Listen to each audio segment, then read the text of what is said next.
자, 기출 1주차 가로넣기 지문 좀 살펴볼 건데요.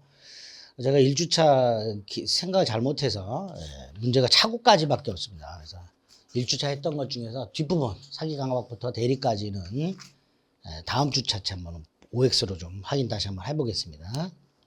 자, 1번 문제는 권리 변동과 관련해서 세 가지 형태 권리의 취득, 변경, 소멸이 있고요. 그 중에 취득이 원시 취득과 승계 취득으로 나뉜다 그랬고요. 승계 취득이 이전적 승계와 설정적 승계로 나뉜다 그랬죠. 요거 구별 꼭 해달라고 그랬어요. 그 중에서 수차례 나왔죠.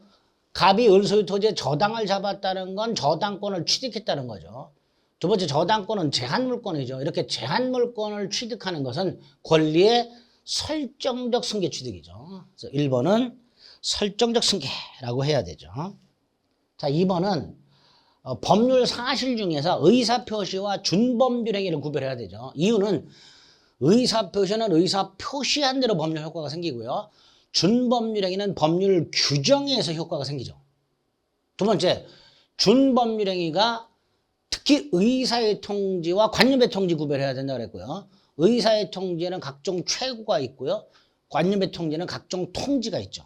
자, 연결합니다. 최고라고 돼 있죠. 준법률행위죠. 최고의 효과는 법률 규정에서 발생하죠. 당사자 의사에 근거하는 게 아니라 법률 규정에 근거하는 거죠. 준법률행위이기 때문에 법률 규정에서 효과가 생깁니다. 2번 동그라미 1번이 되겠죠. 3번 동의, 취소, 추인, 철회, 해제, 해지, 상계 등은 상대방 있는 단독행위죠. 반면에 재단법인 설립행위, 유언, 유증, 동산소유권 포기 이런 것들은 상대방 없는 단독행위죠. 그래서 상대방 있는 단독행위와 상대방 없는 단독행위 꼭 구별하셔야 된다고 그랬습니다.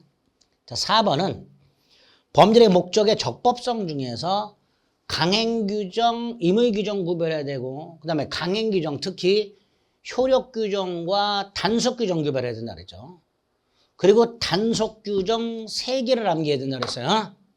미등기 전매행위 금지규정, 분양권 전매 제한규정, 직접거래 금지규정 3가지 단속규정이라고 했죠. 그러면 4번 개업공인중개사가 의뢰인과 직접 체결한 계약, 직접 거래죠.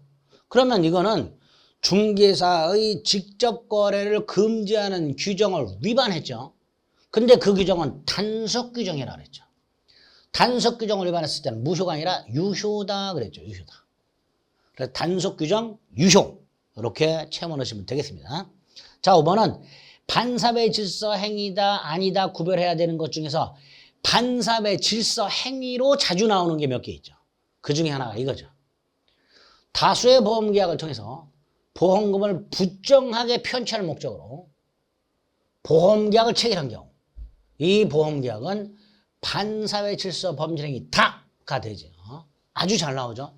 또 하나가 잘 나오는 게 있었죠. 공무원에게 청탁을 하고 대가를 지급하기로 이것도 뇌물을 주기로 하는 거니까 반사회 질서행위고요.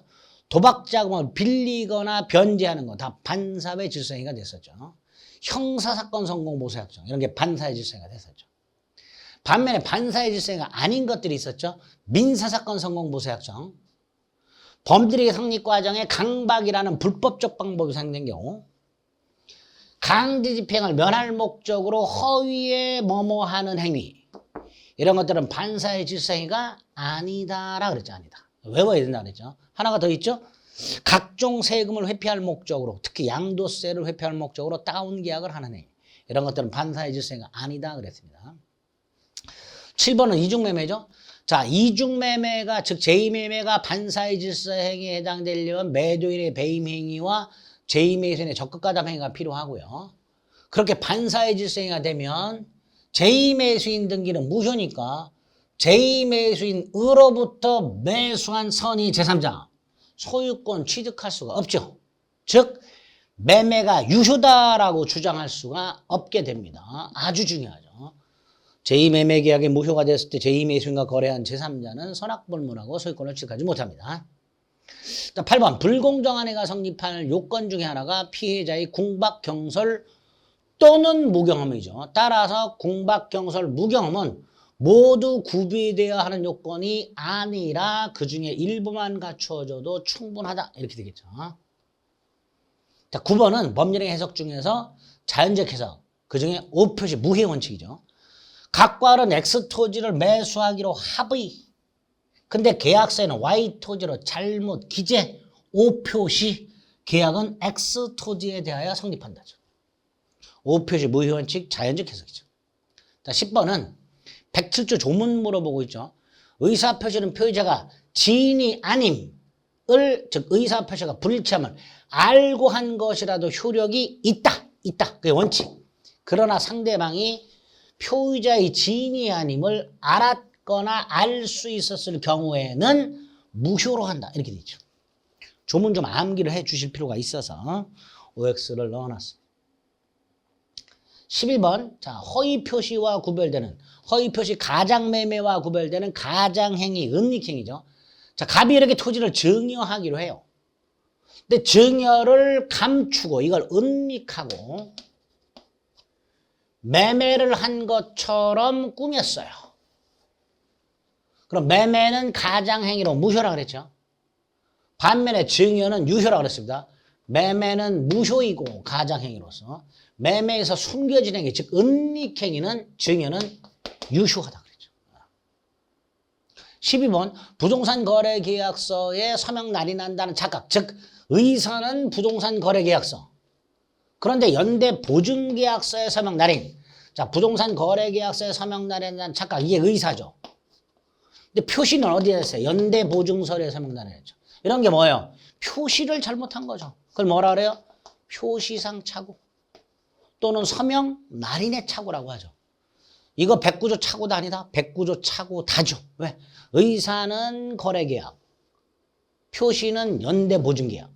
의사표시가 불일치하니까 표시상 착오고 전형적인 착오가 되면서 특히 서명 날인의 착오라고 부르게 됩니다. 이런 식으로 가로넣기를 통해서 기본이 되는 조문이라든가 기본이 되는 효과도 다시 한번 확인을 해 주시기 바랍니다. 그래서 착오까지 가로넣기 해봤어요. 이제 다음 시간에 4주차, 첫 주차에서 네 번째 시간에 했던 거 사기 강박부터 해가지고 대리까지도 다시 한번 OX를 가로넣기를 확인해 보겠습니다. 이런 식으로 자꾸 똑같은 내용들을 자꾸 반복을 해서 이해보다는 익숙해져야 돼요. 내가 얼마 전에 TV 프로그램을 보니까 양자역학을 설명하는 대학 교수가 나왔는데 20년을 양자역학을 공부했는데 자기는 이해했다고 생각하고 있지만 사실은 익숙해진 거다라고 얘기를 하더라고요. 법도 마찬가지입니다. 이해보다는 자꾸 반복을 해서 익숙하게 내 걸로 만드는 작업을 해주셔야 됩니다. 그러기 위해서는 강의를 자꾸 반복해서 듣고 자주 준비되는 걸 반복해서 눈으로 확인하고 그래서 자연스럽게 내 걸로 만드는 그런 작업을 해 주셔야 됩니다. 여기까지 하겠습니다. 수고하셨습니다.